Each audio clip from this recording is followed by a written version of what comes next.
And my name is Karen McGuire. I'm head of the division here in the OECD that supports the local employment and economic development program here at the Center for Entrepreneurship, SMEs, Regions and Cities.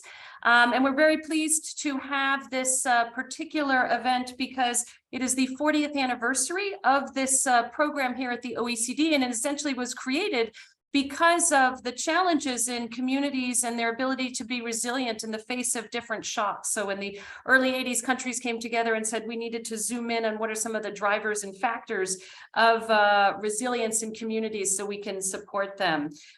So I think we'll start off. We have a couple of speakers that will give some opening remarks, and then we have two sets of panels for you today. So why don't I first welcome to the virtual stage Alessandra Prato, who is the head of the Trento Center for Local Development out of Trento, Italy. I'll pass the floor to Alessandra.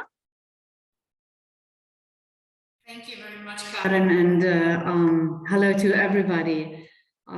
Well, let me start to say really how delighted I am today to being here and open this 18th meeting of the Spatial Productivity Lab at the Trento Center for Local Development, which is part of the Local Employment and Economic Development Program. So it's a bit of a mouthful, but for me, it's also excited to be introduced by my boss, so it's kind of fun as well. I'm very happy to be here. This is the last online meeting of this year of 2022, and I would like to thank the speakers. We really have a fantastic lineup of speakers today, of course, for joining the event, and the SPL partner, the Gran Sasso Science Institute, who is co-organizing this session with us and with whom we are really working a lot together.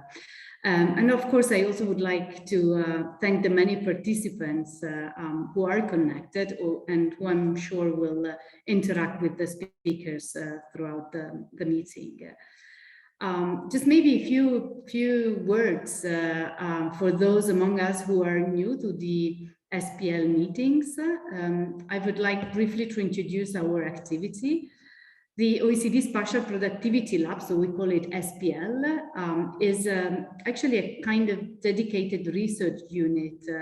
We call it lab because we want to have, and we wanted to develop a dynamic place, a laboratory indeed, that works with local and global partners to bring together the new ideas and research to improve our understanding of the spatial dimension of productivity growth, the relevance of the different links that are between different type of places, and also on how regional policies can facilitate the productivity growth, the creation of better jobs and increased well-being, and of course, very important, to reduce the interregional disparities.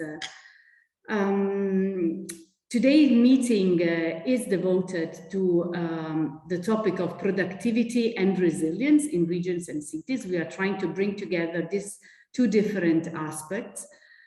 We know that empirical research generates knowledge on average, and often we don't know what is behind the averages. And what Karen was saying before, that the LEAD program was really was born to discuss also what was really happening in places some 40 years ago.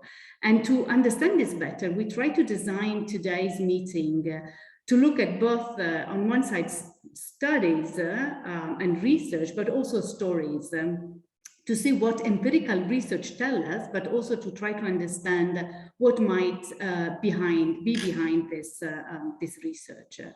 So, of course, there are as many stories as there are places, and we have an opportunity today to hear about just a few of them, but very inspiring. And I'm sure you will, it will really be a very, very interesting meeting. So without any further delay, I think I pass the floor directly to Alessandra Fajan, who is the director of the social science and vice provost of research of the Gran Sasso Science Institute in Italy, partner of the SPL. Thank you. Thank you, Alessandra. Today it's an easy job just to do a short introduction. And I'm echoing what Alessandra, the other Alessandra, was saying, that we at the Gran Sasso Science Institute had a very fruitful collaboration with the Spatial Productivity Labs in the last few years. I want to thank Karen, Alessandra, and Alexandra. I've known Alexandra for a very long time, since our time in the US. And so I have a great respect for all your research, all your work, and in fact, we have collaborated very well throughout all the projects that we jointly did. Let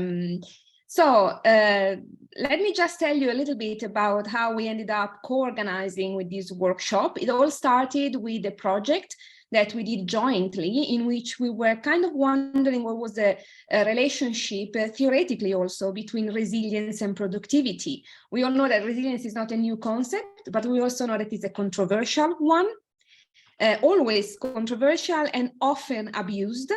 So we started from that, kind of trying to understand better what we meant by resilience. But also we were wondering if this concept, which is more linked to the concept of flexibility, could in some way be a complement to another very important concept, which is in your name, which is productivity, Spatial Productivity Lab, which is linked more to the concept of efficiency. So we expected this to be probably an easier job than what it turned out to be.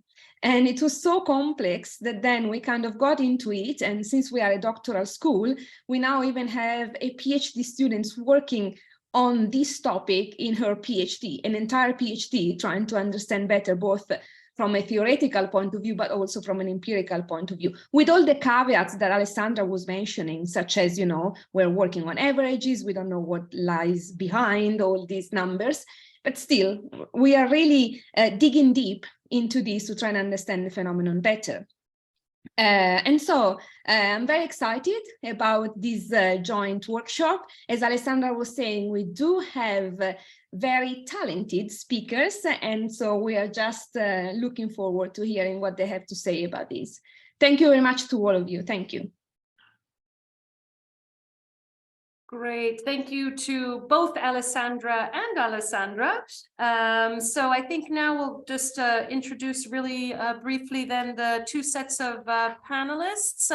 So we're broken out into two parts. So the first part will include a discussion of two studies. So we'll have a presentation from Alexandra Svetkova, who is associated with the Spatial Productivity Lab, as well as Andrea Ascani, who is also joining us today, and he is an assistant professor of applied economics at the Gran Sasso Science Institute here in Italy. So we'll get a bit of an overview on some of the studies that they have been doing. And then the second half, we'll do a deep dive into some of the stories of how places can turn around. And we'll have with us joining Edward Glaser, who's the Fred and Eleanor Glimp Professor of Economics and the Chairman of the Department of Economics at Harvard University in the United States, a well-known author in the field, as well as Dirk Plees, who's a Senior Policy Officer in the province of Limburg in the Netherlands, who will also give us a deep dive on the resilience within the province of Limburg. So why don't we start with panel one? So I'll call to the virtual stage, Alexandra Svetkova is going to talk about robustness and recovery. And I'll pass the floor now to Alexandra. Thank you, Karen. It's a great pleasure to be here and start this with presenting our recent project that we did here at the Spatial Productivity Lab on the link between productivity and resilience in European regions. If we can go to the next slide, please. So for those of you who are following the academic research or debate on economic resilience, you know how confusing the notion can be. As Alessandra mentioned, it is abused, but I think we can all generally agree that in most broad terms, regional or local economic resilience can refer to the ability of an economy in a region or a place to withstand a negative shock, to recover from a negative shock, and then to readjust in response to a negative shock. So these three components of resilience can have different names in the literature. You know, researchers are really inventive in terming different things.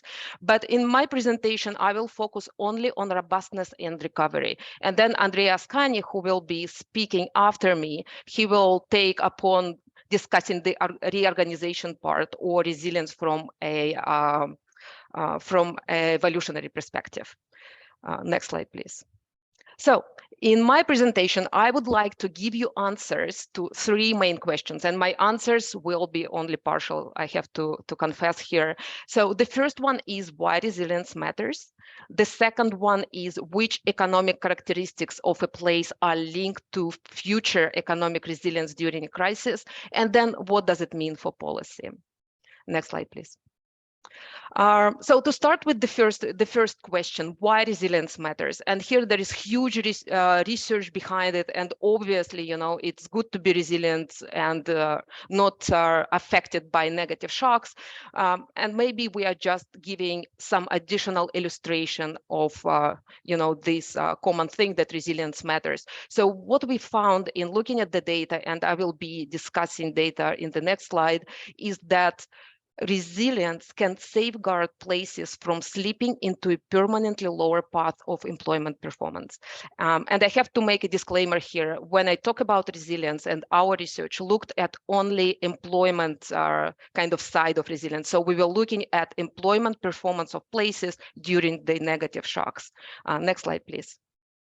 So I said that, you know, resilience can safeguard against slipping into a lower path. How we got to this conclusion? We looked at 40 years of data. We looked at Ardeka data set, which is provided by DG Regio of the European Commission. It includes information on European countries. We are using TL3 or NAT3 small regions here. 40 years of data, and during this time, we can identify, actually we are relying on the Euro Area Business Cycle Dating Committee definitions of recession. So we have 4 recessions for which we can calculate robustness, which is, you know, how immune employment is to a negative shock. These recessions are indicated by blue bars here, so you have 4 of them. And in this specific exercise, which I'm showing you here, in the first recession which we have, which is 1992-1993 recession, we looked at all the countries in the data set. And for each country, we selected the most robust regions, so least affected, and the least robust regions, most affected. And then for these 2 groups of regions, we are plotting here, it is what you see on the slide, employment to population ratio for all 40 years for which we have data. And here I would like you to pay attention to 3 things, and it is next slide, please. So the first one in the middle, it is the huge drop in employment to population ratio in the least robust regions during a recession, during which we are selecting our regions. And it is by design. It is how we select our groups. What is not by design, and it is what I would like you to pay attention to, is performance of these 2 groups of regions before the recession and after the recession. So fact number 2 here is the never closing gap in employment to population ratio after, you know, places were hit hard. And if you look at their performance before, in this specific case, we can see that, you know, least robust regions were outperforming most robust regions. And we see this, you know, this fact number 2, never closing gap in employment to population ratio after a crisis for all recessions for which we have recovery data. So if we can go to the next slide, it shows the same thing, 2 groups of regions, but selected in the financial crisis or Great Recession. And we see after never closing gap in employment to population ratio, which emerged during this recession. And then if we go to the next recession, the last one for which we have good recovery data, in the next slide, we have again this, you know, gap which never closes. So again, if it looks like really hard hit places have troubles getting back. Some of them can never get back to their pre-recession employment performance. And this is nothing new. It is hysteresis phenomenon that has been documented for some countries, for some recessions. Here we are showing that it is really a feature, and we show that we observe it throughout all the recessions for which we have data. Next slide, please.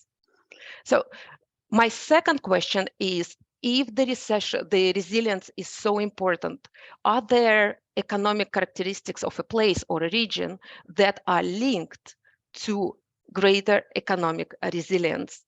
And in the analysis, which is the core of my presentation today, we looked at pretty much everything we could. We looked at all characteristics pre-recession, and we tried to understand how they are linked to performance during a crisis. We looked at both robustness, so how immune employment is to a negative shock, but we also looked at the recovery, the likelihood for the employment to return to the pre-recession level. And our answer is that pre-crisis labor productivity is the only consistent predictor of resilience. Next slide, please.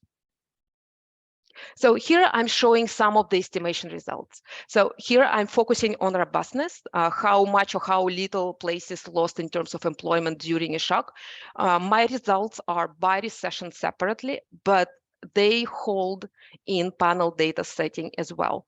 So we also show only part of the explanatory variables which we used. But what I would like you to see here is that in all recessions, except for COVID, labor productivity pre-recession is the only predictor that is consistently positively linked to greater robustness during a recession.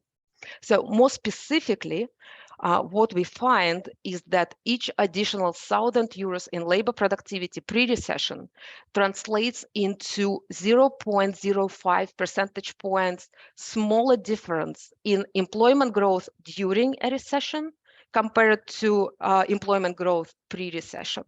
So this is relatively small coefficient, but as we talked about it, it is on average. If we look at marginal effects, which I do not show here, we see that this difference is smaller by 3 to 4 percentage points for the most productive regions, and this difference is larger by 3 to 4 percentage points in least productive regions. Again, this holds for all recessions for which we have data, except for COVID-19. Next slide, please. So now I'm showing you results for recovery, how likely places are to come back in terms of employment level to their pre-recession level after recession. We have data for 3 recessions, data for recovery. You all can see them here. Again, labor productivity is the only consistent predictor. It is significant at 10% in the recession of 2012. More specifically, what we find is that each additional 1,000 euros of labor productivity translates into 0.1 to 0.2, depending on the recession, higher likelihood of recovery. And we measure likelihood here by odds ratio. When we look at marginal effects, I think the important finding is, and I do not show these results here, is that this positive link between higher labor productivity and higher likelihood of recovery is observable only for less productive regions. So again, to reiterate, we find that pre-recession labor productivity is the only consistent predictor of better employment performance during recessions. Next slide, please. So that is my last question that I posed in the beginning. What does it mean for policy? And as I said, I'm going to give partial answers. I think this one is the most partial of them all. I think we start with a strong case for thinking about productivity and resilience together, but then it becomes a little bit more murky because, productivity is different. And I think that really important part of productivity discussion should be productivity distribution within the economy, how it is generated. But if we take a benign view of productivity and think about higher productivity as greater resources and capabilities, including the ability of a place or a regional economy to renew its technological, industrial, and institutional structure. So it's, you know, this flexibility that Alessandra Fajan was referring to. In this case, we can think about higher productivity as a faster resource reallocation within our regional economies, but also as a creation of novel combinations of capabilities, which can both soften the shock, so this links to resilience, but also open new growth paths. And this would be more important for weaker places that really are desperately needing such new growth paths. So if we really zoom in this process, you know, of resource reallocation, places which are in a habit of renewal and constant readjustment within their economies are likely to be better prepared to quickly react to crisis. And, you know, as crises seem to, you know, accelerate in their frequencies, this ability becomes more and more important. When it comes to specific policies, our takeaway from this really general research is that in general, policies that support flow and readjustment, that this reallocation of resources within economies should be able to boost both productivity and economic resilience. But specific examples of policies would depend on specific places, because different places need different types of help and interventions. Very generally, I think that our examples can include promotion of local skills development, diversification of industrial structure, but also supporting dynamic business environments. And I will stop here. Thank you so much. Great. Thank you so much, Alexandra. And I'm also, of course, really struck by the results that these really have these long-term, long-lasting effects when some of these communities are hit, and therefore policies that can maybe help avoid getting that getting stuck in that trap are pretty important and to sort of implement early. And I think you've also, Alexandra, had some other interesting research looking at resilience in lagging regions in, for example, the United States, where you've seen also this reallocation of labor across sectors having really a critical role in their growth path. So great, thank you so much. I'm now going to pass the floor to Andrea Ascani, who is Assistant Professor of Applied Economics at Gran Sasso Science Institute in Italy. And he's going to now focus on another R, which is that of readjustment. So I'll pass the floor to you, Andrea. Thank you very much, Karen. It's a great honor for me to be here and take part into this event. Thank you very much for inviting me, to all the organizers. Yeah, next slide, please. Okay, great. Yeah, I would like to devote these 10, 12 minutes to discussing potential relationship between productivity and resilience, and whether we can consider them together in an integrated framework. And I would like to start this by considering this graph that witnesses the sharp decline over the last couple of decades of labor productivity in most OECD countries. With just a couple of exceptions, we can see here that the productivity level of the last decade is consistently lower than the productivity levels of 2 decades ago. And this probably witnesses the increased difficulty of advanced countries to sustain their productivity growth. Next slide, please. This has been accompanied at the same time by a persistent process of divergence in productivity, GDP, development opportunities, especially within countries, with well-known formation of a core set of regions, regional economies, at the expenses, to some extent, of a ring of peripheral regions. And this also meant a growing polarization of opportunities in terms of development, employment, investment, that are mostly concentrated in the core. Although over the years, many governments have made efforts to invert these trends, the practical outcomes of most of these traditional interventions have remained disappointingly fragile in most cases. Next slide, please.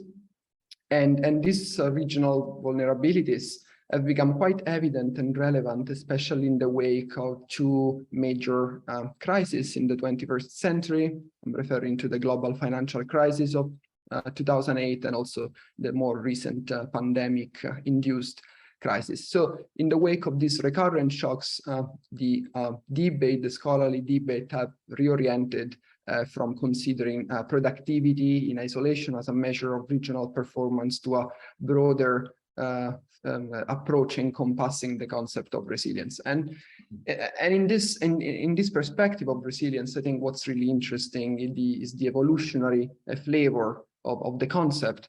In this sense, resilience is intended as an ongoing process of constant change rather than a pure return to a pre-existing point of stability. So in this sense, readjustment means that resilient economies are those that are able to adapt to changing, mutating circumstances in terms of markets, industries, technologies, while less resilient economies are those that are just slowly or hardly adapting to volatile contexts. So in this interpretative perspective, a key notion is that of adaptability that is really at the core of the idea of reorganization as the capacity to create new development trajectories.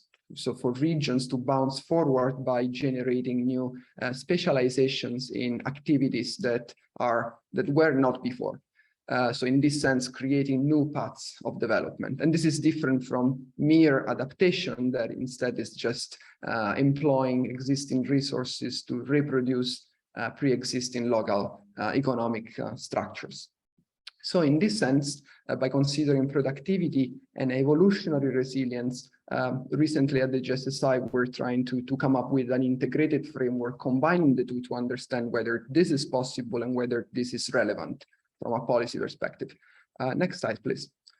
So what I'm showing you here is in fact some of the descriptive ongoing output that we're producing, and this is mostly done within the PhD thesis. A fantastic PhD student, Giulia Iannoni, who's been working on this for a couple of years now. On the left-hand side, we have a cluster analysis that group European regions according to different levels of productivity and resilience. Resilience here is measured as the capacity of regions to start new specializations in new industries. And we combine data at the firm level with regional data to construct these measures. Productivity instead is based on labor productivity, similarly to what we've seen before in the previous presentation. And differently from the expectations, first of all, what we see here is that there's no region in the bottom left corner or top right corner, meaning there aren't regions that perform very well or very bad in terms of both productivity and resilience at the same time. What we see instead is a very complex and articulated set of patterns of regions that are characterized by medium, low, or high level combinations of productivity and resilience. And when we map this on the right-hand side for regions in Europe, we see that there's a very strong heterogeneity within both core areas and also in the peripheries. So not all core areas are characterized by the same patterns, and not all peripheries are characterized by the same patterns. And we're trying currently to understand what is driving these patterns, these combinations. So it's very much work in progress, but I just would like to offer some implications that we've been able to draw so far. Next slide, please. So first of all, we managed to identify some local economies that are characterized by a different but complementary set of activities in terms of the skill sets, the competencies, the capabilities of the sectors that are present in this location. So in a way, they are characterized by the so-called high level of related variety. And these are mostly regions associated with higher resilience and relatively lower productivity levels.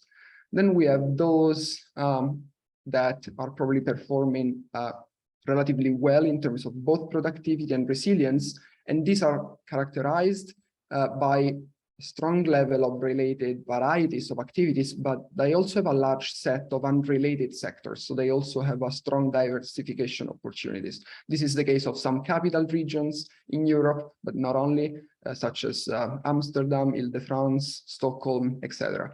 And then we have a large set of peripheral regions, and in these cases, they're pattern, the combination of productivity and resilience is given by a number of different factors: a low diversity of economic mix, bad institutions, low levels of investment in human capital and physical capital, and so on. But it's important to bear in mind that this is not an homogeneous group. The type of backwardness that characterizes, for instance, the south of Europe is different from that of some Eastern European regions. So there are clear differences also within this specific group.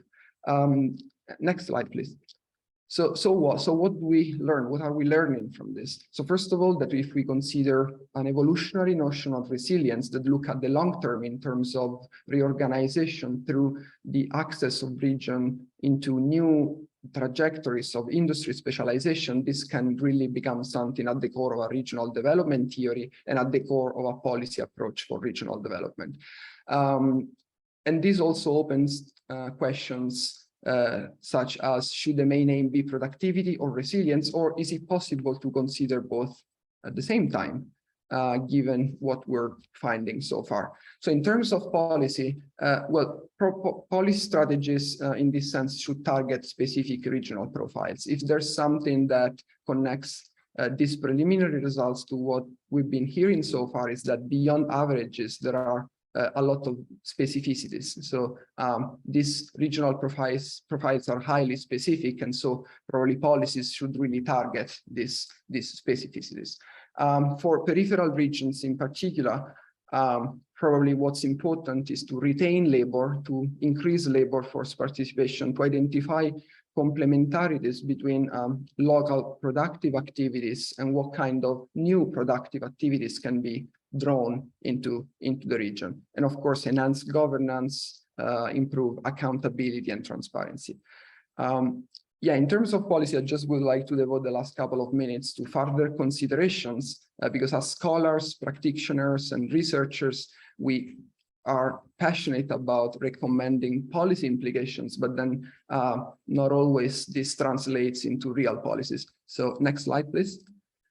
I think this policy pillar is particularly important during crisis, for the very nature of crisis that, such as the pandemic, really follow a non-linear fashion, and this can really be affected by a mix of cognitive and confirmation bias in the communication between scholars, researchers, and policymakers on the other hand. This non-linear fashion of crisis means that crisis may start small but grow exponentially, and it's difficult to take all them in real time. So it's very important to take actions early when the threat is small, or even before a crisis is triggered. But if intervention works, this can be perceived as overreactions, because we wouldn't have a counterfactual of what would happen without those actions. And that's sometimes bad for politicians. So I think there's some kind of tension sometimes between policy recommendations and then translation of this into real policies. So this often leads, especially during crisis, to the adoption of partial solutions rather than a systematic approach. And we know that partial solutions are probably less effective than a systematic approach, especially for peripheries. Thank you very much.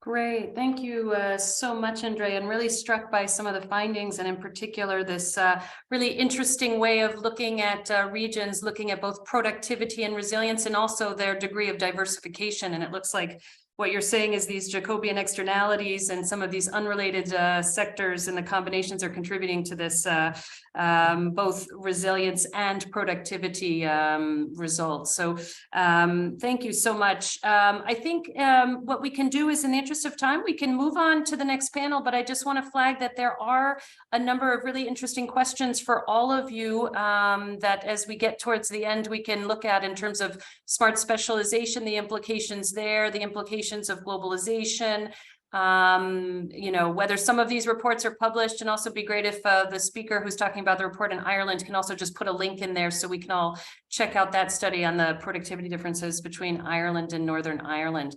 So I'm now going to turn to panel 2, and this is really about stories and how places can turn around and stay resilient.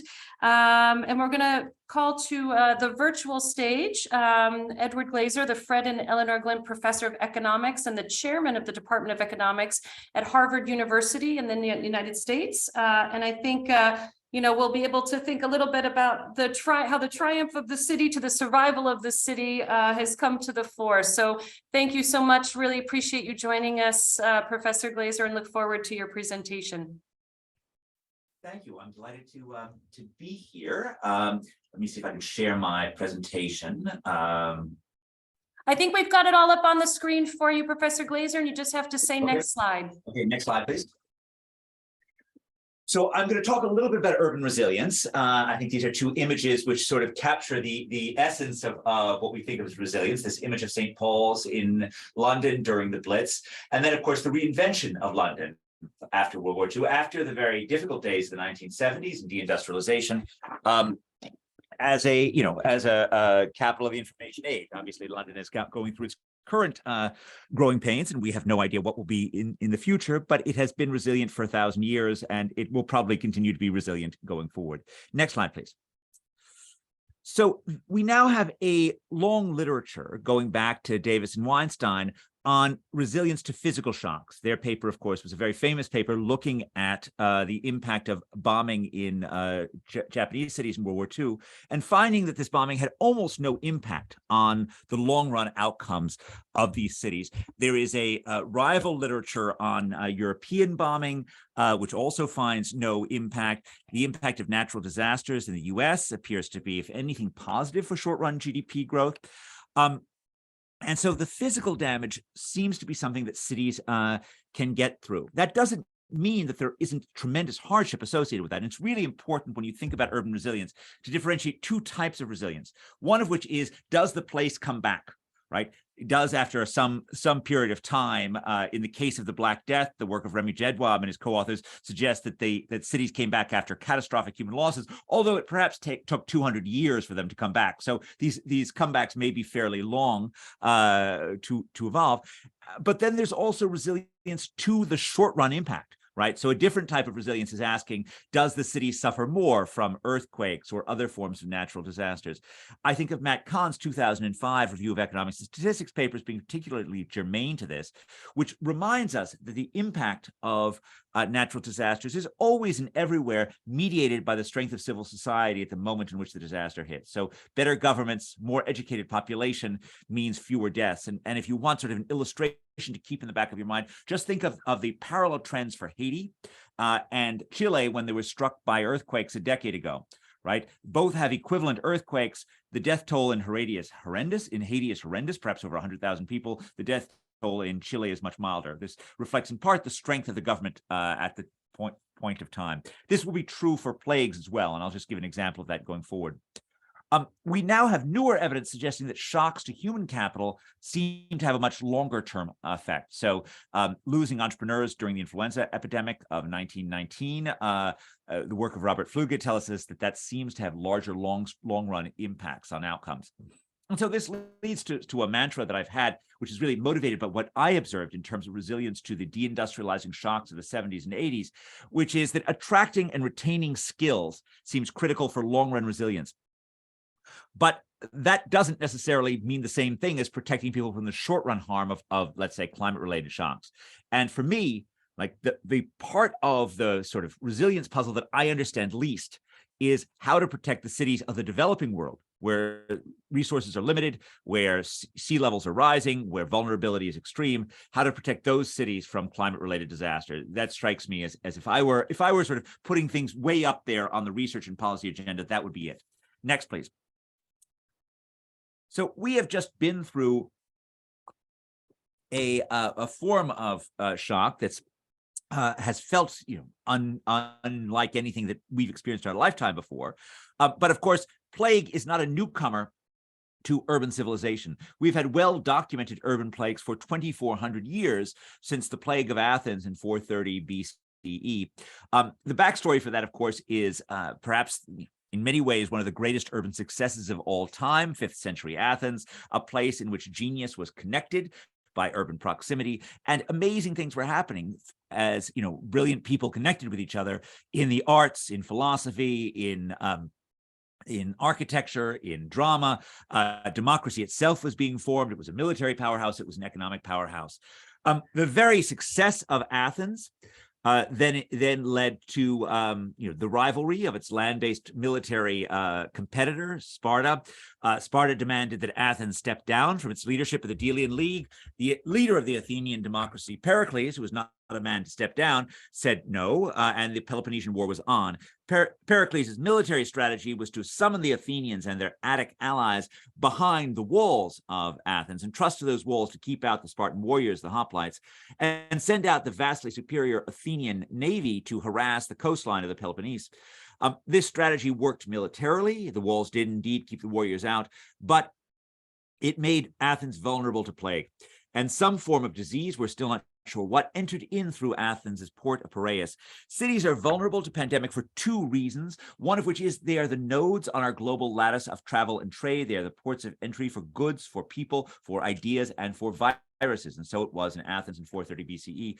Cities are also vulnerable because of their proximity. And that's exactly what happened in 430 Athens, because people lived so close to one another, because the city was crowded, because the refugees who'd come into the city. Plague spread like wildfire.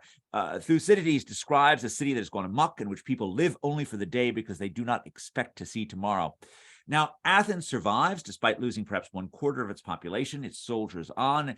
It takes another 25 years before it eventually loses the Peloponnesian War, but it is never its former self. Its glory is dimmed forever, and it becomes perhaps from the New York of the Mediterranean world to becoming the Philadelphia, to becoming perhaps even the New Haven. Next slide, please. But for most of the past 650 years, our cities have been more resilient to pandemic. This shows the path of death rates in 19th century New York. And I want to make 2 points here. One of which is even though the early 19th century was a time of global disease, right? It's a time of globalization in which the clipper ships that plied the Atlantic and Pacific Oceans brought diseases along with other things. And they brought yellow fever in the early decades of the 18th century, which came out of Africa. Again, not perhaps 1/4 of the population, but a death rate still 10 times that of COVID-19. And then cholera, which emerges in a particularly virulent form in the Ganges Delta in 1817 and gets traveled over to the cities of the West shortly after that. Again, killing between 2.5% and 5% of the population when they struck, really colossally bad in terms of the demographic impact. But cities survived, cities bounced back, cities continue to attract people. Their economic vitality was such that poor people still came to those cities. Even though it was killing off human capital, it was continuing to attract talent.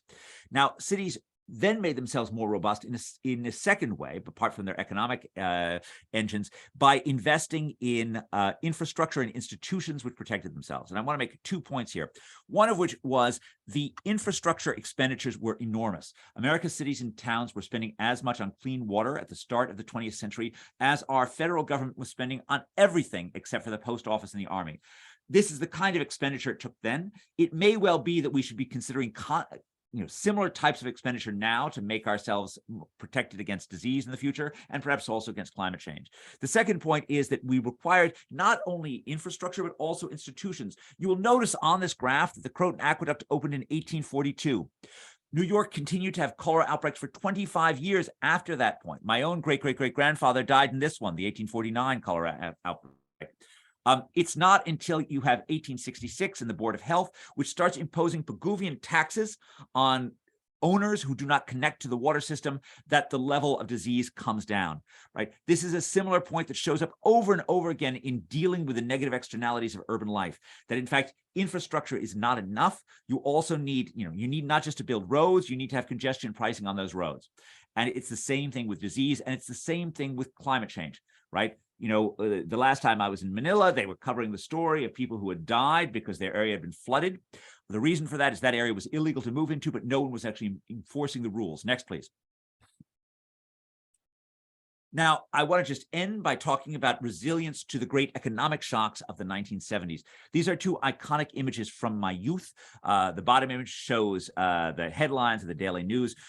President Gerald Ford did not literally tell New York City to drop dead, but it seemed as if he meant that at least. And it really felt as if not just Ford, but history itself was telling New York it was headed for the trash heap of history.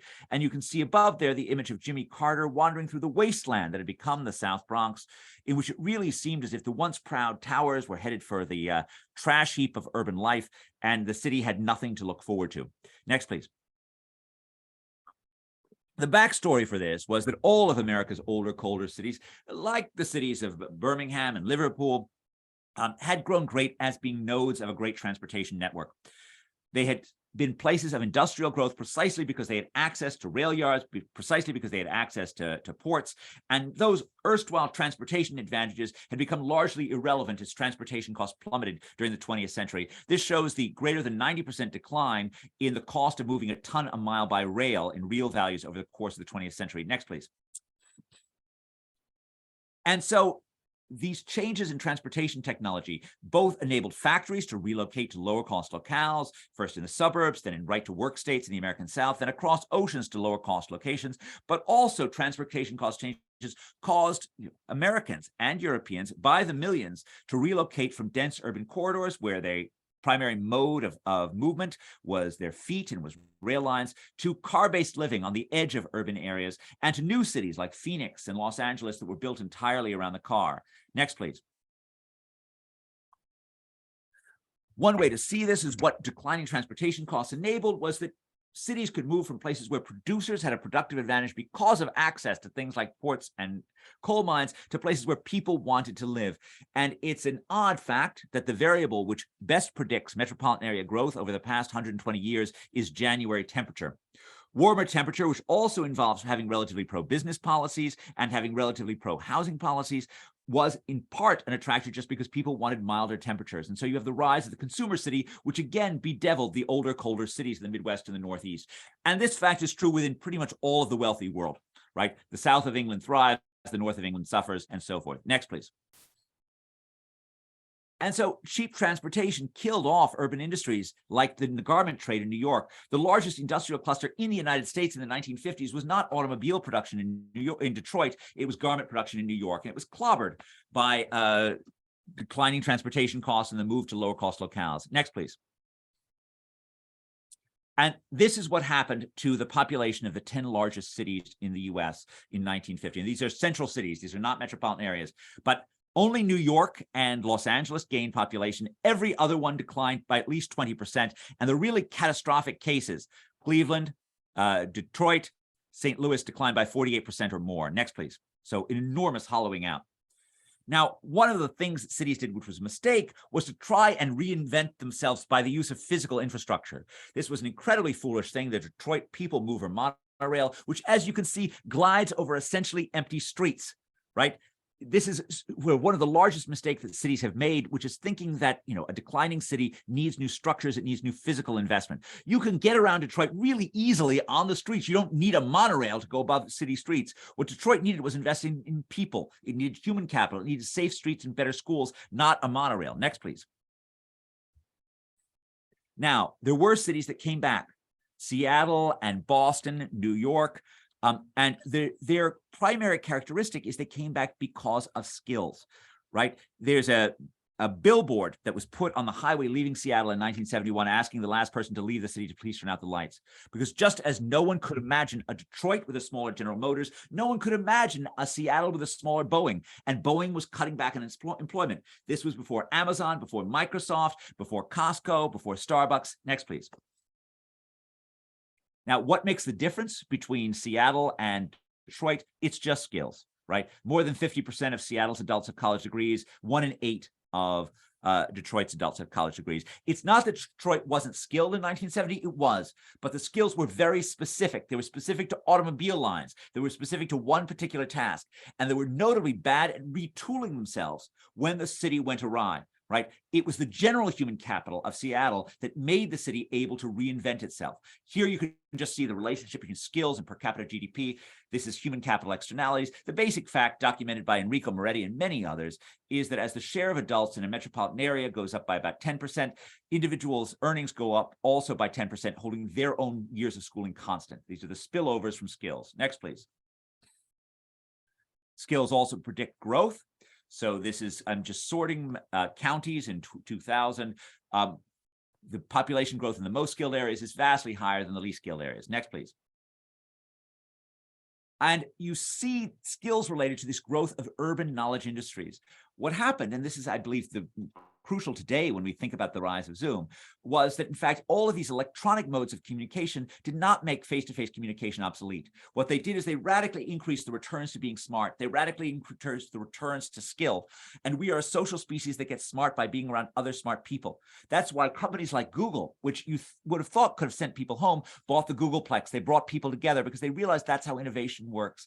And the more complicated an idea is, the easier it is for that idea to get lost in translation, right? Anyone who's ever taught knows the hard part about teaching is not knowing your subject material, it's knowing whether or not anything you're saying is getting through to your students. Next, please. And of course, it's not just about the general human capital taught in schools, it's also the general human capital that's learned on the city streets.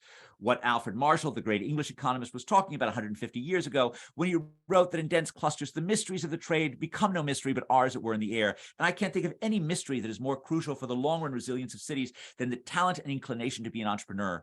The economist Ben Chinitz was comparing New York and Pittsburgh 60 years ago and noting how much more resilient New York was than Pittsburgh. He argued that this was a legacy of the garment cluster in New York, which was a cluster with very few returns to scale, with very few barriers to entry, and consequently it was full of entrepreneurs, and that entrepreneurial capital was fungible. It could be used for other things. And when the garment industry falters, these guys got into making movie studios and building banks and building skyscrapers. It became the wealth of New York was fundamentally its human capital. By contrast, Pittsburgh had US Steel, it had company men, it had people who were very good at the single task of making steel and solving logistics, and they had no ability to retool when that model failed. Next, please. It is amazing, given how bad our measures of entrepreneurship are, how good they do at actually predicting resilience. This just shows employment growth and the average establishment size in 1977. There's a lot of work that's been done over the past 35 years in this, and all of them show that, within clusters, within place, that measures of small, nimble firms, measures of startups, so like new establishment share, all predict resilience, all predict the ability to retool and to advance in the past 40 years. Next, please. I think going forward, Zoom does not mean an end to face-to-face contact, but it does mean more competition for global talent. I cannot see that, smart, scrappy startups are going to just dial it in from their parents' basements, but I do think they will relocate to other places. This means that cities need to be more nimble than ever in providing things that attract smart, skilled people to their locations, for human capital is the ultimate source of urban resilience. Next, please. And I'm done. Thank you very, very much. Great, thank you so much. A lot of material for everyone, and I think in the question and answer period, colleagues might have some questions there. But of course, really struck by not only the level of skills, but also this entrepreneurial capital that is a big explainer, and then the issue associated with not just infrastructure, but the institutions to ensure that we're properly using these infrastructure and rules. So really helpful. On the temperature, I don't know if it holds in all European countries, but we can test that. In the final stories part of our panel, I want to introduce Dirk Plees, who's Senior Policy Officer in the province of Limburg in the Netherlands. And Dirk, to complement Professor Glazer's presentation, it would be great to give us a deep dive on the very specific story there in Limburg. Yes, thank you so much, Karen, for inviting me. I don't know if you guys see me in the meantime. Yes, we do. So you're all set. I don't see myself. So thank you very much, Karen, for introducing me. And I'm happy to be in this 80th meeting and celebrating the 40th anniversary of your institute. So, and I'm very happy also to present this case about Limburg, a region in the South Netherlands. And we have a lot of experience, I think, in what is resilience and how it plays a role towards productivity. I'm happy to try to get a little bit an image of what that means for us in my presentation. Next slide, please. Just to introduce myself, I work at the province of Limburg, which is one of the 12 provinces in the Netherlands. And we have our own policies also for the economic development of our regions. And in that development of the policy, cross-border is very crucial in what we do, because we are situated, next slide please, in a border area with Belgium, Netherlands, and Germany these days. And on the left-hand side, you can see an image of the province of Limburg and the borders which it has right now, but in the context of 1795, where you can see that we had a lot of small kingdoms, principalities, counties, and I think that's also already a picture of resilience in those times. People were confronted with lots of other systems, right side hand of the border, left hand side of the border. It wasn't even Belgium and the Netherlands at that moment yet. We had still to become those nations, and already people were trading people, so they had to combine with the other peoples how they were going to deal with each other. So I think Alexandra told something about being in the habit of renewal. It started all back then. If you look at the picture on the right-hand side, you can see where Limburg is, with the capital of Maastricht in the middle of other countries.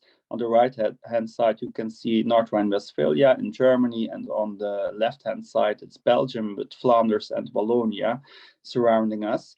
Just setting the scene. Next slide, please. Where you can see also a picture of what that means in terms of connecting with each other. We have a market of 30 million people in a radius of 100 kilometers around us, and we have a lot of companies with a high level of exportation. 24% already is active on that field, and we also have SMEs that are trained by us to do cross-border trading and negotiating. We want our companies to be able to work on the other markets, so we try to help them to come over all the obstacles they would face there.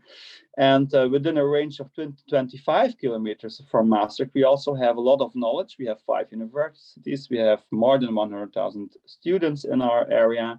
We have top-notch knowledge institutes right now, like TNO, you would know by name. Fraunhofer from Germany is also active in the Netherlands.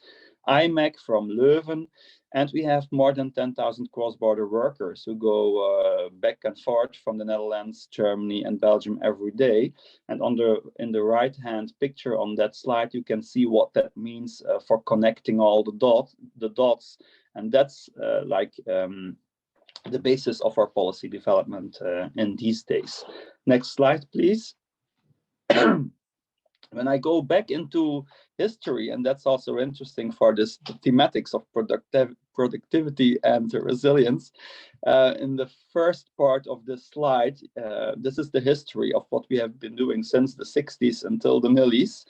And in the 60s, as the professor just before me told me, coal was very important good, and also the south of the Netherlands and Limburg was very strong in coal.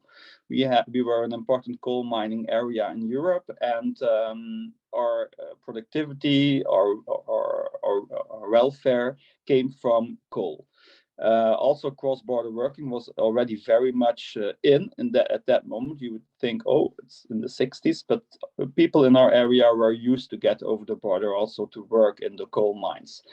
But in the Netherlands, we closed down the coal mines already quite early, and at the end of the 70s, we were starting to talk about it. In the 80s, we wrote a policy instrument called Perspectivennota. It's like a policy document of new perspectives on where we could be going.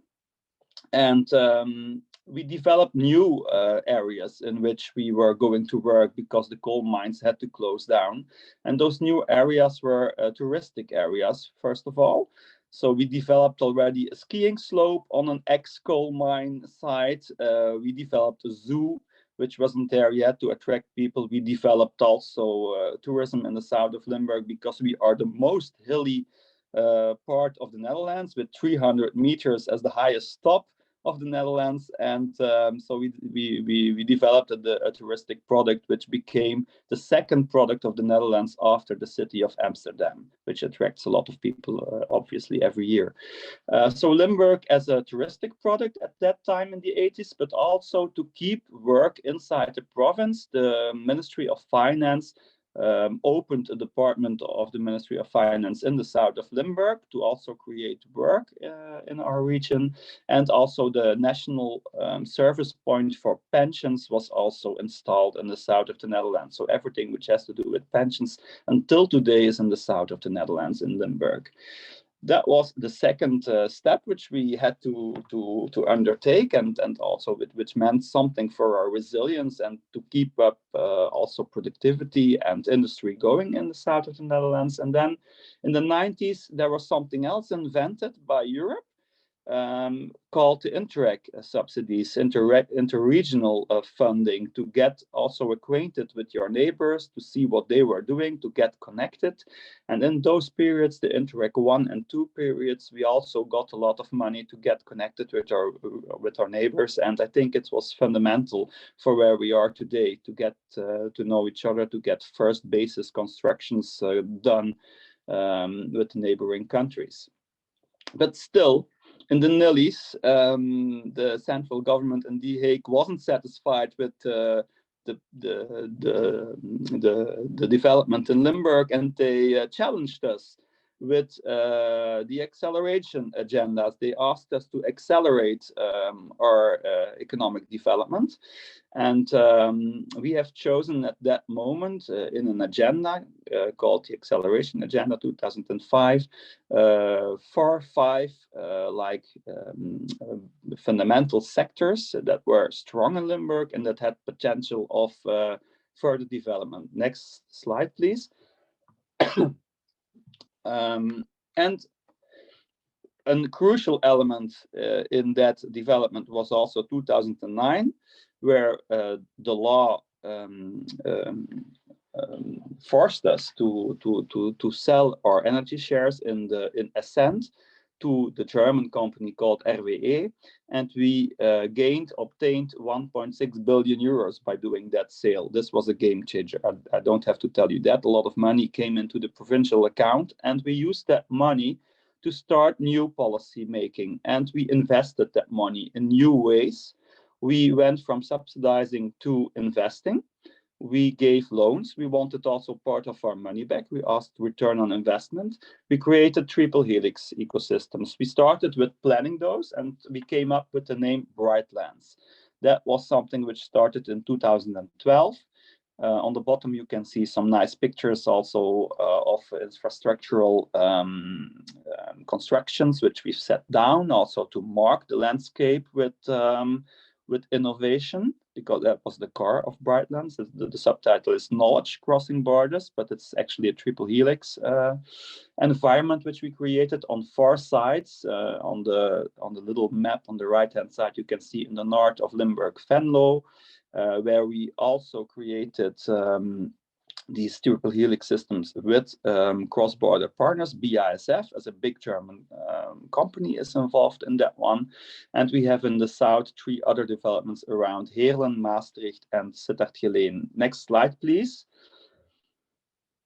This is where we are today. Very proud of construction of Brightlands with 4 campuses, 1 brand, on different items, materials, health, and food. Those items already came out of that acceleration agenda of 2005.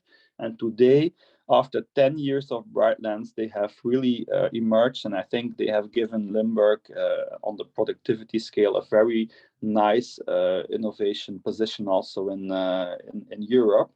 It's always nice to see these slides and charts with a lot of partners, but it shows that something is going on there. And as you can see in this triangle in the middle, we have smart services and the digitalization that plays a role in all the developments which we have. Of course, it's something horizontal development which we have, and we have some top-notch things going on there. Next slide is the Camelot Circular Hub. So we are taking up the challenges we have in Europe and also in the Netherlands, for example, on the green challenges there are. We have on the Camelot side, which was a chemical site, like purely chemical in the 80s and the 90s. It developed into an innovation site on chemicals.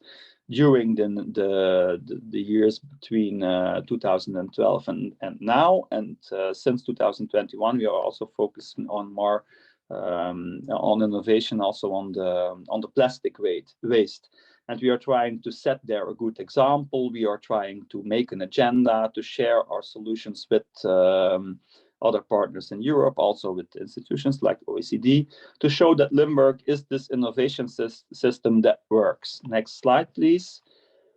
This is also a picture of the community to show how connected everything is, not only within Limburg, but also with networks in Europe. And the last example is on the next slide. It's the first slide of some slides about the Einstein telescope, which we want to build in Limburg in the next years to come. It's our big challenge and our big project for the next years to come. It's not decided finally yet if it's going to come in Limburg. It will be decided in 2026, but already now it challenges us also. If you talk about resilience, it challenges us to set the scene in Limburg for this new top-notch development. And this is about underground gravitational wave observatories. And next slide, please. It is all about measuring those gravitation waves. Next slide, please.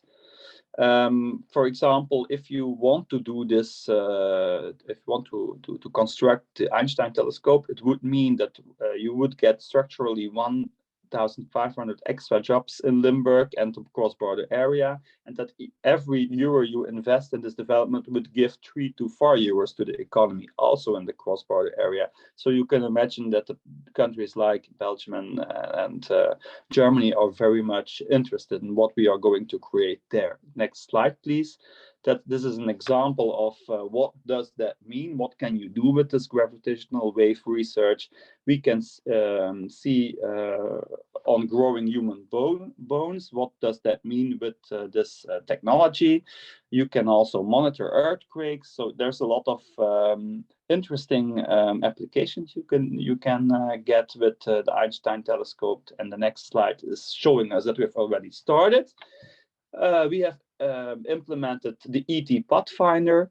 This is a project in the Interreg Flanders Netherlands program, which costs 15 million euros and which starts building like a mini Einstein telescope in Maastricht to already practice on how is it going to work in reality. So a lot of scientists are already coming to Maastricht from Netherlands, from Belgium, but also from Greece, from France, and from the UK. So there's a lot of interest also from other European countries already in this development.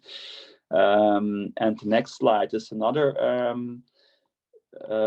example of that we're already trying to see how is it all going to work. We are an e-test is another project in Euregium Rhine in this case, where we pump 15 million euros in the questions like how is this triangle going to be built in the cross-border area? Where are the exact points where it has to come? It has to do with the soil. How is the soil? So the research institutes are now researching on where is the best point to build it. As I said, 2026 is the moment where a decision is going to fall. We are not the only ones that are competing for this Einstein telescope. We are left with Sardinia in Italy, so it's going to be a good, I think, competitive moment at some point in history to see who is going to get it. But we are pretty sure with the steps we are making right now that we are make a good shot on getting it, and it shows that every time again we are trying to be as resilient as possible to get those chances and to make Limburg productive. Next slide. Yeah, and I want to thank you for this opportunity to set the scene about the resilience and the productivity in Limburg, the Netherlands. Thank you very much. Great. Thank you so much, Dirk. And I think also has come up in some of the other presentations, and we'd see in one of the comments on talent. And Lindbergh has been very effective at attracting global talent as well to support all of these great new initiatives that have replaced coal. Maybe if we could just show all the panelists a little bit, just because we have a few minutes for questions. And I'm wondering, since a lot of the different analyses and examples we're talking about different forms of shocks and vulnerabilities, whether it's wars, natural disasters, pandemics, or longer-term transitions related to globalization, or as we see the impending green transition and what happens if we maybe don't respond on time. I'm just curious if any of the panelists want to make any remarks about this issue of resilience and the different drivers of shocks and transitions, because I think some of the questions that have come up in the panel are related to, for example, issues about globalization. Maybe how is that different? How do you also ensure that the policy answer isn't just that great places do great and less great places do less great? So I don't know if any of the colleagues want to jump in on these sort of big picture questions on resilience and the differentiation between different forms of shocks and the findings that you have on resilience.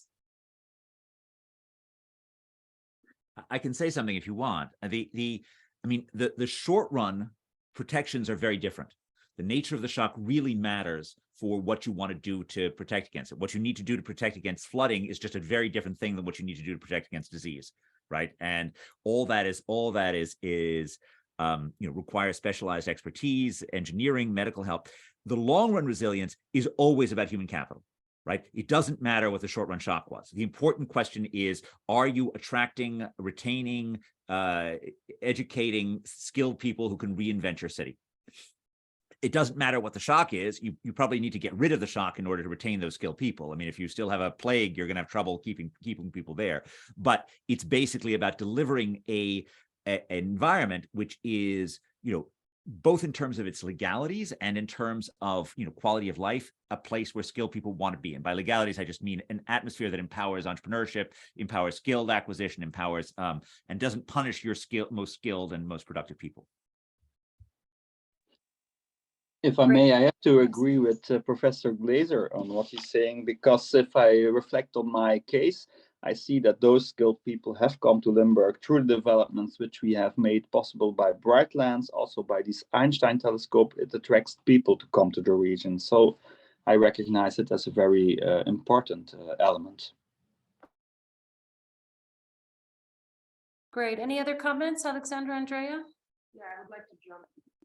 Okay, here I am. Yeah, I would agree with the speakers, of course, but I would also maybe elaborate a little bit more on what Professor Glaser said in terms of, attracting skilled people and providing opportunities for these people to flourish, to build their skills. I think one part which has been highlighted on his slides, but wasn't really pronounced when we are talking about right now, is institutional quality, because it is, it's kind of a foundation. It seems to be really a foundation for everything else. And yeah, I mean, it also comes from the skills, but we have examples, let's say Eastern Europe, where highly skilled societies actually fail to produce really good economic outcomes and create conditions for people to want to stay there in many places, despite the very high human capital that was built during the Soviet or communist times. Okay, duly noted. So a lot of interaction effects as well here that we need to take into account in our models.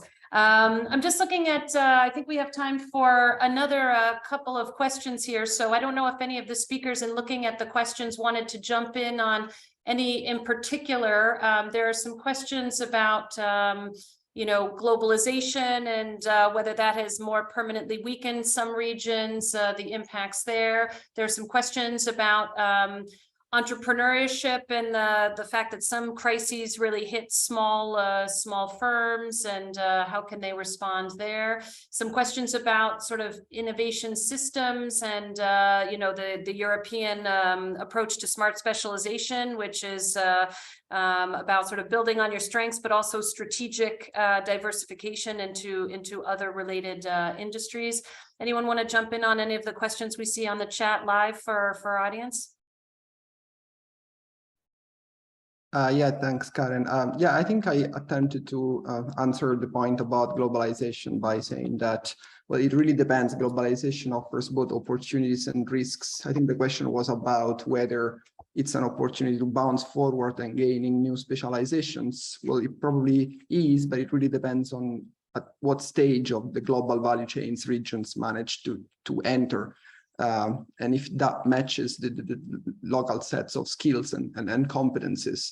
Otherwise, attracting global agents, FDI, and these kind of things can also result in cathedrals in the desert sometimes if the jump is too wide.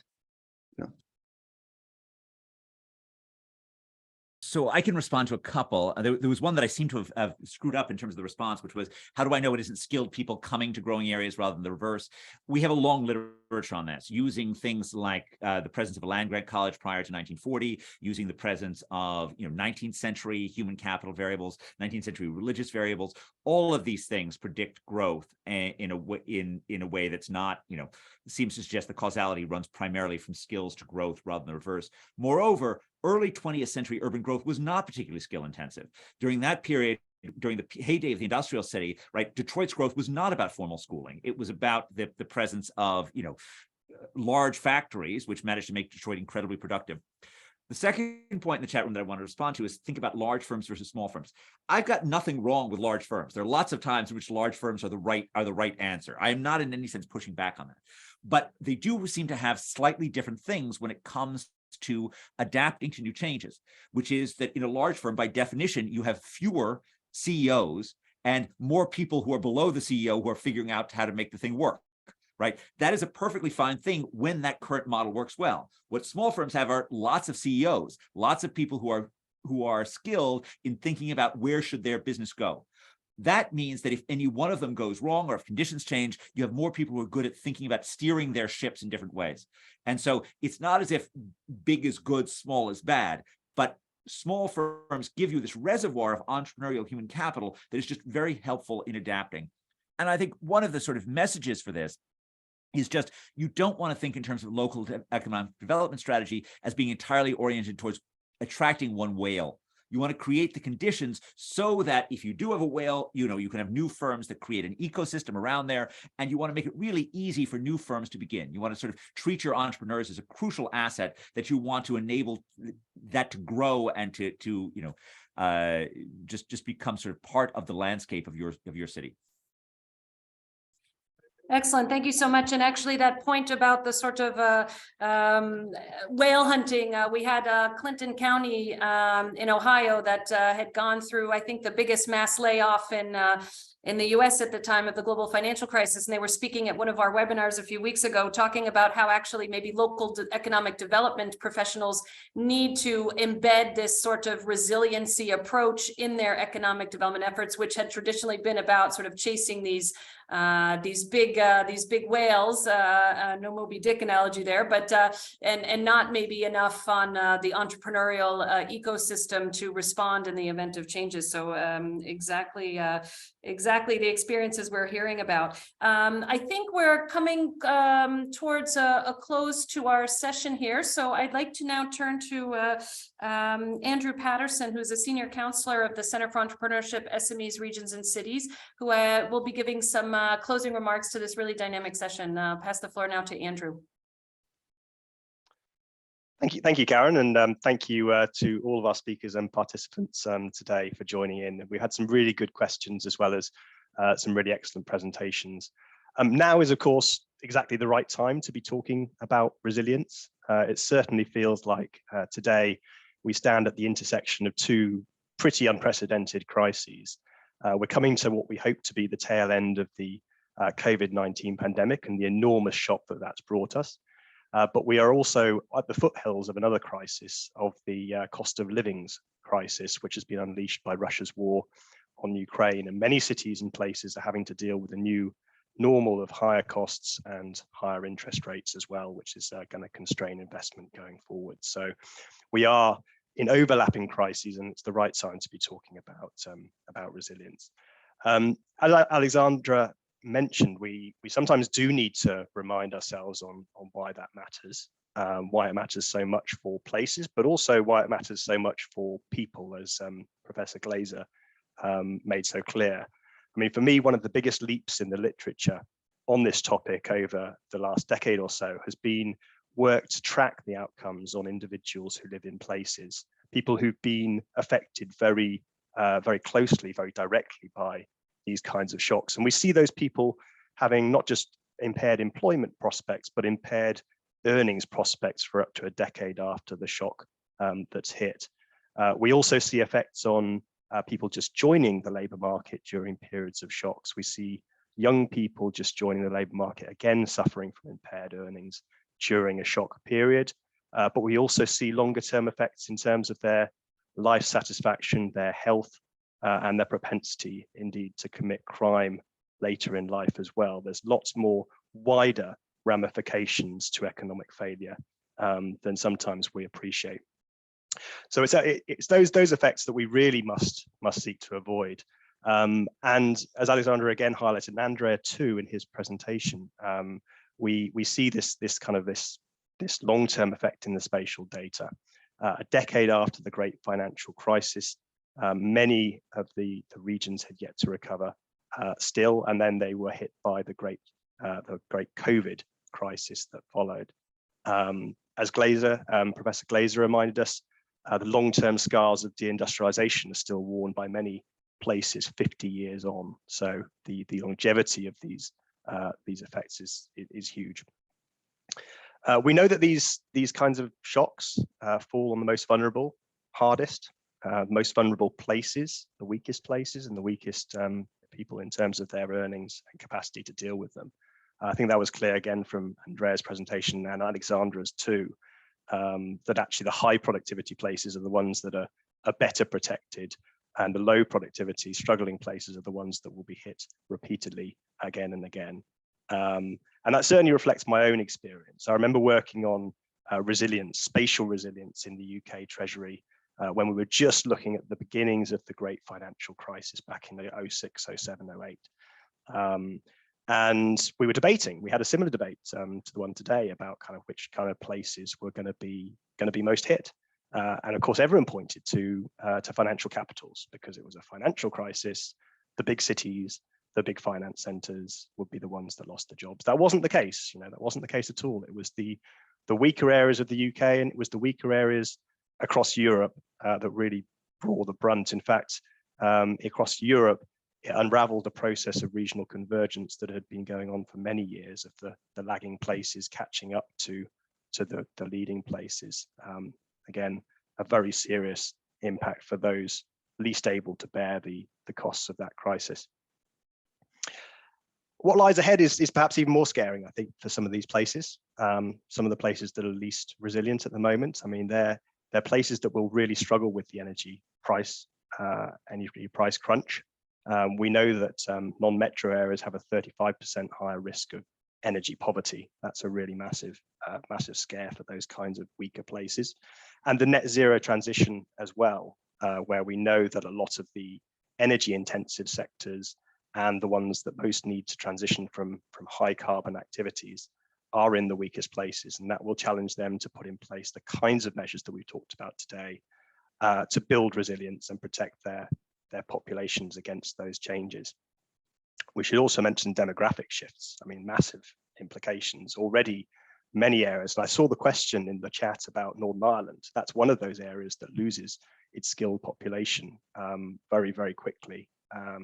In an area, in a time when we can't afford to lose skilled workers from these places, as Professor Glaser made absolutely clear, we need to retain, we need to attract skilled workers. Northern Ireland isn't doing that at the moment, but other cities will struggle to do that too, because our data in the OECD suggests that on average, cities with a population of less than 1 million will shrink by 3 to 40% over the course of the next 6 years or so, which is a quite staggering turnaround. You know, places will have to really adapt their models to attract and retain skilled workers. So what can we do about it? We've had some ideas today. We've had some really good ideas about what places need to do to prepare and to make themselves more resilient. I mean, one of the features of the conversation that struck me, which ran through, was institutions. The importance of having good institutions that are able to look forward and to prepare places and people for what lies ahead. That requires, of course, an analytical capability, but it also requires technical skills, as Professor Glaser made clear, you know, in different areas, from, of course, flood defences to public health systems to innovation systems as well. And of course, I mean, that's something that we found in our data too in the OECD. We've done a lot of work on governance and the impacts on productivity. Alexandra, again, as part of the Spatial Productivity Lab, can be very proud of the associations which we've identified between good governance and productivity. But they hold true for resilience too. Good governance is really going to be so important. Skills and employment is a second area that I would highlight as something that places can do to build their resilience. There's obviously changes in the market for skills. We need to make sure that we're upskilling people in the digital skills of the future, but also the transferable skills, which will make sure that people are able to move between industries seamlessly when a shock hits. But beyond the kind of education and the generation of skills, I think the conversation has been very clear about the need to attract and retain them. We don't know, I don't think, anywhere near enough about how to do that yet. It's an area, I think, for further work within the Spatial Productivity Lab, within the OECD, but within the academic literature as well, how places can succeed in attracting and retaining skilled labour. I mean, obviously, January temperatures make a huge difference. So all places should seek to boost those as much as possible.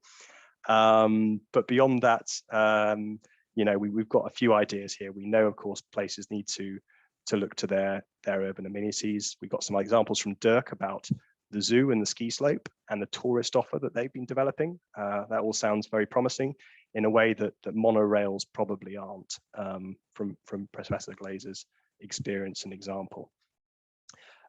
Innovation is a third thing I will point to, you know, courtesy perhaps of Dirk's presentation, but also its linkages, strong linkages with human capital. Very important to generate those innovation ecosystems, innovation and entrepreneurial ecosystems to try and revive and pivot a local economy to new ways of developing in response to a shock. Final thought, I suppose, on what helps. I mean, from Dirk's presentation, clearly 1.6 million euros helps. That's obviously something which Limburg were blessed by, and not many other places will be. But certainly having that support, the financial resources to turn around your local economy is massively important. With that, I will wrap up today's session. But thank you everyone again for joining us, and thank you for the excellent presentations that we've had today. Thank you so much, Andrew. And just to flag to all that the recording of this event and the slides will be posted on the internet page so that you can share with others who weren't able to join today.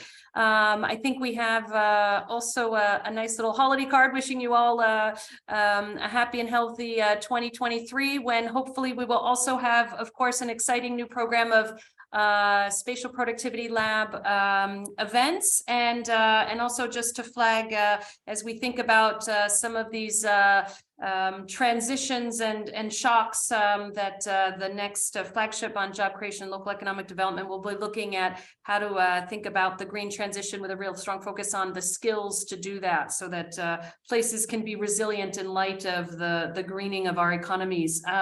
So a huge thank you again to Alessandra Prato, to Alessandra Fajan, to Alexandra Svetkova, to Andrea Ascani, to Professor Edward Glaser, to Dirk Please, and to Andrew Patterson for today's event. And again, wishing you all a wonderful end of the year and beginning of 2023.